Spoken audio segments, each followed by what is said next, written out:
समाज एकत्रित झाला की वापरा आणि फेकून द्या ही प्रवृत्ती बळावत आहे, त्यापासून दूर राहा.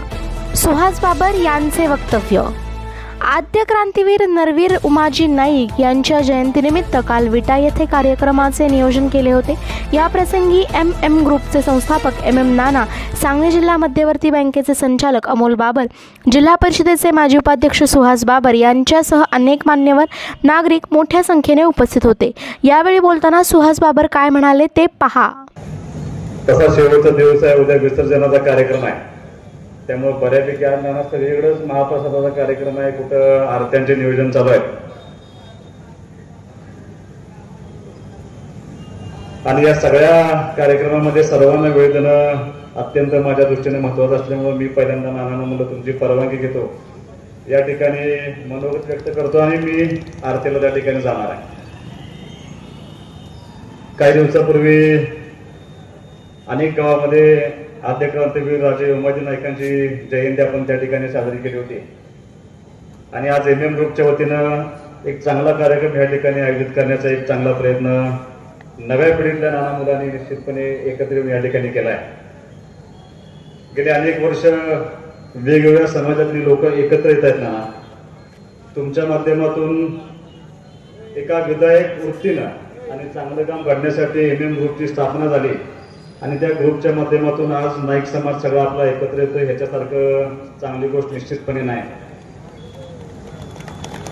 नरवीर उमाजी नाईकांच्या बाबतीत मला असं वाटतं, तुमच्या समाजातले असतील किंवा ऐकणारी माझ्यासारखी अनेक मंडळी असतील, या सगळ्यांना काहीतरी वेगळं सांगावं अशी भूमिका निश्चितपणे नाही. कारण छत्रपती शिवाजी महाराजांचा इतिहास ज्यांनी वाचला आहे त्यांना बहिर्जी नाईक आणि नरवीर उमाजी नाईक यांच्या बाबतीत काहीतरी वेगळं सांगावं असं निश्चितपणे नाही. त्या दोघांचाही ज्वाजल इतिहास आपल्या सर्वांच्या पुढं निश्चितपणे मी मनोगत जे व्यक्त करायला नाना उभा आहे, ते एका वेगळ्या भूमिकेतनं मी तुमच्या समोर या ठिकाणी मनोगत व्यक्त करणार आहे. प्रास्ताविकाच्या भाषणामध्ये एक चांगला मुद्दा उपस्थित केला गेला की ज्या वेळेला कुठलाही समाज एकत्रित येतो, संघटित होतो, त्यावेळेला आमच्यासारखी काही लोक चुकीच्या पद्धतीने वागून वापर करून त्या ठिकाणी सोडून देण्याचा प्रयत्न करत असतात.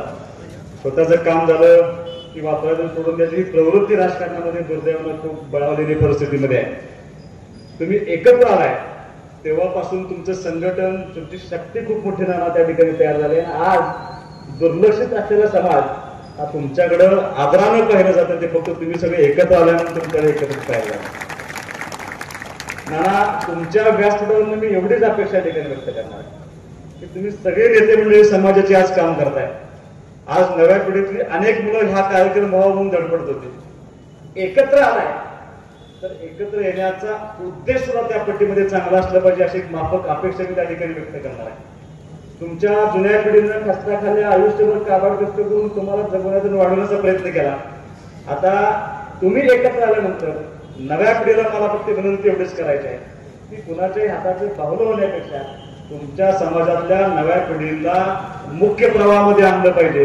त्यांचं शिक्षण असेल, त्यांच्या घराची परिस्थिती असेल, आर्थिक स्तर असेल, हे सगळं उंचवण्याची नैतिक जबाबदारी आता तुमच्या आमच्यासारख्यांच्या खांद्यावरती या ठिकाणी येऊन पडले. ते काम आपण या समाजासाठी करावं अशी एक माफक अपेक्षा मी या ठिकाणी निश्चितपणे व्यक्त करणार आहे. तुमच्या समाजाचं एकच गोष्टीचं कौतुक आहे नाना, निष्ठा, सामर्थ्य आणि धाडस, या 3 गोष्टीसाठी नाईक समाज आपल्या महाराष्ट्रामध्ये ओळखला जातो. मला गेले अनेक वर्ष, मी 10 वर्ष राजकारण करत आलो. तुमचे माझे संबंध ह्या हिंगणघाटाच्या कार्यक्रमापासून, एकदा दोनदा आपण इस्लामपूरला भेटलो होतो, पण हिंगणघाटाच्या कार्यक्रमापासून तुमचे माझे संबंध अतिशय जवळकीने आले. आणि कसलीही राजकीय पार्श्वभूमी नसताना शेवटी नेता कसा असावा, नाईक समाजाचं वैशिष्ट्य आहे. छत्रपती शिवाजी महाराजांच्या इतिहासामध्ये त्यांचं स्वराज्य उभं करण्यासाठी जेवढं योगदान सगळ्यांचं आहे तेवढं बहिर्जी नाईकांचं त्यांच्यापेक्षा मोठं योगदान कोणाचंच असू शकत नाही. ते नसते तर कदाचित स्वराज्य उभं राहू शकत नसते. आणि त्यांच्या पश्चात छत्रपती शिवाजी महाराज आणि संभाजी महाराजांच्या पश्चात जर परत कोणी काम केलं असेल तर नरवीर उमाजी नाईकांनी ते काम करण्याचा प्रयत्न केला.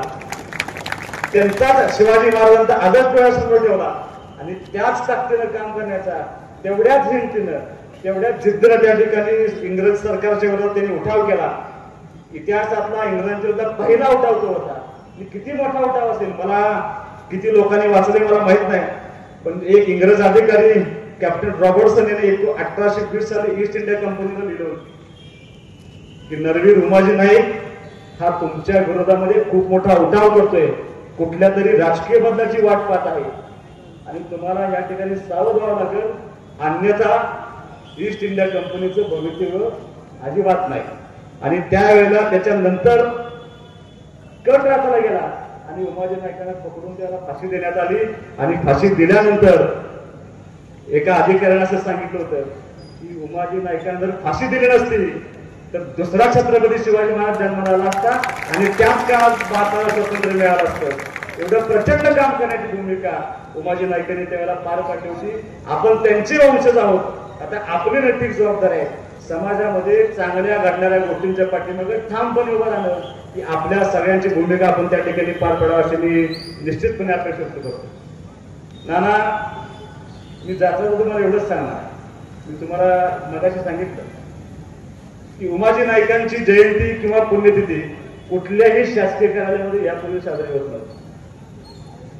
ती सुरुवात 2012 साली सुहासबाबर पंचायत समितीचे उपसभापती असताना खानापूर पंचायत समितीमध्ये पहिल्यांदा आम्ही नरवीर उमाजी नाईकांची जयंती त्या ठिकाणी साजरी केली. आता मला असं वाटतंय हे राजकीय पुरतं करणं असं नाही. मी उद्या मला माहित नाही, प्रत्येकाची दिशा वेगळी असू शकतात, प्रत्येकाचं कुणाला बंधन आपण घालू शकत नाही, राजकीय कार्यक्रम निश्चितपणे नाही.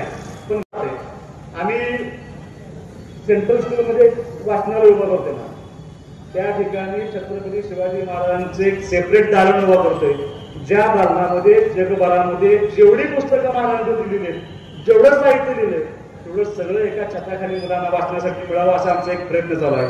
त्याच्या पुढे जाऊन मला असं म्हणायचं आहे की आपण सर्वांनी एकत्र येऊन नरवीर उमाजी नाईकांच्या नावानं एक श्रद्धास्थान, एक शक्तीस्थळ त्या ठिकाणी उभं राहिलं पाहिजे. त्यासाठी आपण सर्वांनी प्रामाणिकपणे प्रयत्न करूया. शासनाच्या वतीने जागा उपलब्ध करून देण्याचा, आपल्याला निधी उपलब्ध करून देण्याचा आधी मी तुम्हाला व्यक्त करून देतो. हे राजकारणाचं व्यासपीठ नाही, पण मला असं वाटतंय हा ज्वाजर इतिहास आपणा सर्वांच्या पुढे त्या ठिकाणी उभा राहिला पाहिजे, तो टिकला पाहिजे, तो वाढला पाहिजे. त्यासाठी आपण सर्वांनी प्रामाणिकपणे प्रयत्न करूया.